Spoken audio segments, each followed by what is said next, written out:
네, 종목 모니터입니다. 오늘 이 시간 NH 농협증권 강릉 지점으로 가보죠. 허영진 대리 전화로 연결하겠습니다. 대리님 안녕하십니까? 네, 안녕하십니까? 네. 자, 오늘 수급 특징주 일단 수급 괜찮은 종목 하나 골라봤는데요. IT주죠. 예, 금일은 LG전자에 대해서 좀 살펴보도록 하겠습니다. 네. 예. LG전자 금일 그 외국인과 기관의 동반 매수세에 힘입어 3% 거래량 급증과 함께 3%대 상승세 보여주고 있습니다. 금일 삼성전자가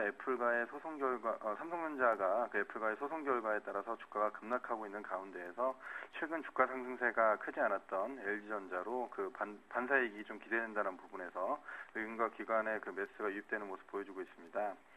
LG전자의 경우 그 3분기의 경우 그 TV와 그 가전 사업의 호조세 지속으로 인해서 상대적으로 안정적인 모습을 갖추고 있는데요. 또한 그 신규 LTE 폰의 라인업과 L스타일 시리즈를 통해서 그동안 부족했던 3G 모델 라인업까지 구축이 좀 이루어지면서 일정 수준의 제품 경쟁력을 확보하고 이를 바탕으로 해서 판매 시장에 영향을 집중함에 따라서 하반기 스마트폰 판매량이 증가될 것으로 기대된다라는 부분 또한 주가의 긍정적이라고 볼 수 있을 것 같습니다.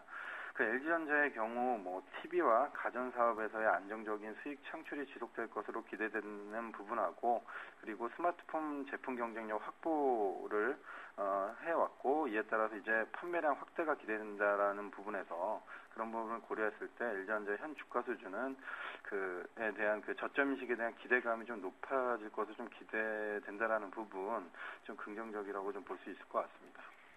자, 반면에 같은 IT주입니다만 삼성전자는 오늘 주가뿐 아니라 수급 역시 그다지 회복되려는 기미 보이지 못하고 있습니다. 흐름 어떻게 읽어야 할까요?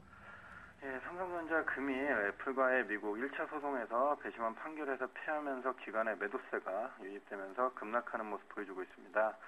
삼성전자와 애플 간의 미국 그 1차 소송에서 배심원들의 판결이 삼성전자에게 매우 불리하게 이루어졌는데요. 배심원들이 애플이 제기했던 디자인 특허 관련 4건 중 3건과 그리고 기술 특허 3건 모두를 삼성전자가 고의적으로 침해했고 삼성전자의 그 통신 관련 특허는 애플이 전혀 침해하지 않은 것으로 결론을 내리면서 배심원이 그 삼성전자가 애플에게 1조 2천억의 배상금을 지급하라고 판결이 좀 이루어졌습니다. 애플의 경우 향후 7일 내에 삼성전자의 그 해당 제품들에 대해서 미국 내 판매 금지를 재판부에 요청할 것으로 좀 보여지는데요. 삼성전자의 경우 일단 그 배심원 판결과 다른 판단을 재판부에 요청할 것으로 보여집니다. 이 부분이 받아들여지지 않을 경우 배상금 규모 축소를 좀 시도할 것으로 보여지는데요. 이마저 또 받아들여지지 않을 경우에 삼성전자는 연방법원에 항소할 것으로 좀 보여집니다. 그래 애플의 그 판매 금지 요청에 따른 판결은 다음 달 9월 20일경으로 발표될 것으로 예정되고 있고요.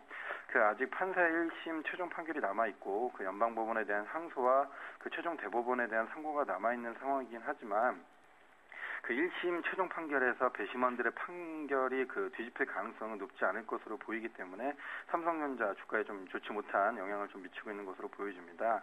다음 달 1차 최종 판결에서 배상금 규모를 줄이고 그리고 이번에 소송 대상이 되고 있는 제품들에 대한 미국 내 판매 금지 조치를 받지 않도록 하는 것이 현재 삼성전자는 현재 상황에서 최선의 결과라고 좀 보여지는데요.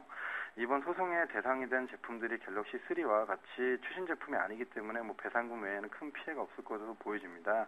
하지만 애플이 갤럭시 S와 차세대 제품에 대해서도 배상금과 판매 금지 조치를 위한 추가 소송을 할 가능성이 좀 높아지고 있고요.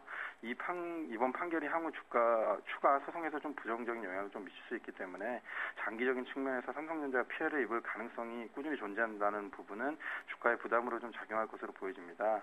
따라서 그 소송 진행 부분을 좀 지켜보면서 단기적으로는 좀 보수적인 관점에서 대응이 좀 필요해 보입니다. 네. 자, 세 번째 오늘 거래량 많이 늘어나 있는 종목도 하나 살펴보죠. 이라이콤인데요. 이 종목 흐름 어떻습니까? 예, 이라이콤 금일 지수 하락 구간에서도 거래량 급증과 함께 상승하는 모습 좀 보여주고 있습니다. 지난주 그 삼성과 애플의 배심원단 판결에서 애플이 승소하면서 입지 부분에서 애플의 우위와 함께 삼성전자의 입지가 좀 심리적으로 위축될 것으로 보여짐에 따라서 그 단기적으로 부정적인 영향을 받을 것으로 우려되는 삼성전자 관련된 스마트폰 부품주들과 달리 그 애플 관련된 스마트폰 부품주들의 경우 반사이익을 좀 얻을 수 있고 그에 따라서 투자 심리가 개선될 것으로 기대감이 모아지면서 장초반 강한 상승세를 좀 보여주었습니다. 하지만 최근에 그 아이폰 5 출시 기대감으로 인해서 주가가 큰 폭으로 좀 상승한 부분 때문에 금일 뉴스에 따라서 주가가 상승하는 구간에서도 차익 매물에 의해서 상승폭이 좀 제한되는 모습이 좀 보여주었습니다. 이라이콤의 경우 그 아이폰 5 출시 기대감과 그리고 애플 승소에 따른 반사이익에 의해 그 부품주 관련된 투자 심리 개선으로 인해서 추가적인 주가 상승도 기대해 볼 수 있긴 한데요. 최근 주가 상승에 따른 차익 매물 또한 좀 부담으로 작용하고 있다라는 부분에 따라서 추격 매수보다는 조정 시 지지라인 구간에서의 매수 접근이 좀 괜찮을 것으로 보여집니다. 자, 마지막으로 오늘 차트 흐름 눈여겨볼 만한 종목도 하나 살펴보죠. 제이콘텐트를 고르셨나요? 예, 그 제이 콘텐트리의 경우 그 매거진과 멀티플렉스 그리고 방송 프로그램을 판매 및 그 제작을 하는 업체라고 볼 수 있습니다. 그 제이 콘텐트리의 경우 영화 사업 부분에서 그 3분기 영화 산업의 성수기와 그 하반기 영화 라인업에 따라서 양호한 실적이 기대되고 있고, 그리고 방송 부분에서 신규 드라마 제작이 기대되고 있습니다. 그리고 잡지 사업 부분에서 봤을 때 신규 남성 잡지를 새로 창간함에 따라서 수익성 개선이 기대된다라는 부분에서 그 외형 성장에 따른 수익성 개선을 좀 기대해 볼 수 있다라는 부분 긍정적이라고 볼 수 있을 것 같습니다. 기술적인 부분에서 좀 살펴봤을 때 최근에 21선 골든크로스 이후 거래량 급증과 함께 이 121선을 회복하는 모습 보여주었습니다. 따라서 박스권 상단인 3,600원 가격대에 대한 돌파에 대한 기대감이 좀 높아지고 있는데요. 3,600원에 대한 돌파가 좀 이루어진다라고 하면 추가적인 상승 기대해 볼 수 있을 것 같습니다. 따라서 121선을 지지선으로 설정하고 그다음에 대응을 좀 해보셔도 괜찮지 않을까 판단해 볼 수 있을 것 같습니다. 네, 오늘 종목 모니터 NH농협증권 강릉지점의 허영진 대리였습니다. 고맙습니다. 네, 감사합니다.